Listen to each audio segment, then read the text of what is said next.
सुबह का वक्त था।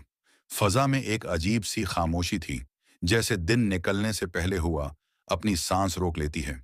इसी लम्हे एक पुराना रेडियो बजा और इस पर वो आवाज आई जिसने लड़के की तकदीर बदलनी थी। तैयार हो जाओ, तुम्हारा पहला मिशन तुम्हें देश की सरहद से बाहर ले जा रहा है। लड़के ने नजरें झुकाईं, लेकिन दिल में एक तूफान बपा था। ये वो लम्हा था जब वो बचपन की गलियों से निकलकर दुनिया की खफिया जंगों में कदम रख रहा था। सफर की रवानगी एक टूटे हुए पासपोर्ट की तरह, पुराना बैग, कुंधे पर टंगी एक ही जैकेट और जौते जो बरसों के सफर के निशान लिए हुए थे। लेकिन इन सब के बावजूद उसकी आंखों में रोशनी थी। वो रोशनी जो आम बच्चों में ख्वाबों से आती है, मगर उसके ख्वाब जंग से जुड़े थे। जहाज ने रनवे पर दौड़ लगाई।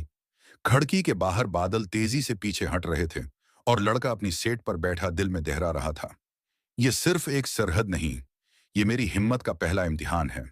मशन मंजिल एक छोटा सा यूरोपीय शहर था, जहां पुरानी इमारतों के बीच एक खफिया बैठक लगने वाली थी। वहां दुश्मनों का वो गरवा जमा हो रहा था, जो आने वाले दिनों में पूरी दुनिया के अमन के लिए खतरा बनने वाला था। लड़के का काम था न सिर्फ उस बैठक को तोड़ना, बल्कि दुश्मनों को ये बावर कराना कि एक नया साया मैदान में आ चुका है।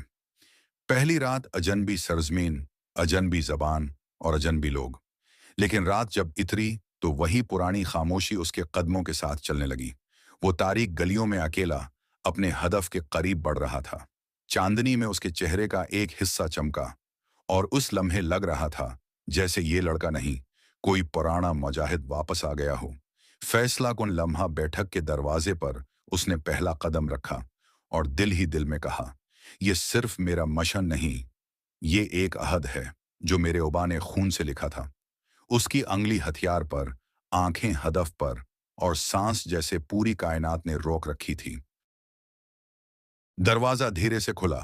पुराने कमरे में धुएं के बादल और सिगरेट की बू फैली हुई थी। चार पांच आदमी मेज के गर्द बैठे नक्शे देख रहे थे। दीवार पर शहर का बड़ा चार्ट, जिस पर सरख निशान लगे हुए थे। लड़का एक अंधेरे कोने में छपकर खड़ा हुआ। उसकी सांस धेरी, दिल काबू में, मगर अंगली ट्रेगर पर रखी। अचानक एक करसी चर्ची, चेहरे पर निशान वाला आदमी उठा और बोला, हमारी सफ़ों में एक गुदार है, कोई है जो हमारी बातें सुन रहा है। सबकी नजरें दरवाजे की तरफ उठी। कमरे में सन्नाटा छा गया।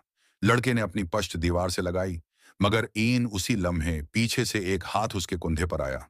वो मुड़ा और देखते ही आंखें हैरत से फैल गईं। वो हाथ उस बूढ़े सिपाही का था, जिसे वो अपना उस्ताद मानता था। सिपाही की आंखों में सर्द लहजा था। बेटा, ये जंग तेरी नहीं, तो अभी बच्चा है, पीछे हट जा। लड़के की जबान बंद हो गई। दिल चीख रहा था, ये कैसे मुमकिन है? जिसने उसके ख्वाबों को तराशा, वही आज उसकी तकदीर का दरवाजा बंद कर रहा था। लेकिन वक्त नहीं था। कमरे के अंदर से शोर बढ़ गया और फिर गोलियों की पहली बारिश शुरू हो गई। शीशे टूटे, मेज उलट गईं और अंधेरे कमरे में आग भड़क उठी। लड़का पहली बार गोलियों के इस तूफान के बीच खड़ा था। कानों में सुन्नाटा गूंजा, मगर उसकी अंगली ने पहला फैसला किया। गोली चली और एक दुश्मन जमीन पर गिर गया। ये लम्हा था जब खौफ उसके दिल से निकल गया। अब वो सिर्फ एक लड़का नहीं था, अब वो जंग के बीच एक खामोश निशानाबाज था। बूढ़े सिपाही ने उसकी तरफ देखा और लम्हे भर के लिए कुछ नरमाई उसकी आंखों में उतर आई, मगर अगले ही लम्हे वो धुआं में गायब हो गया।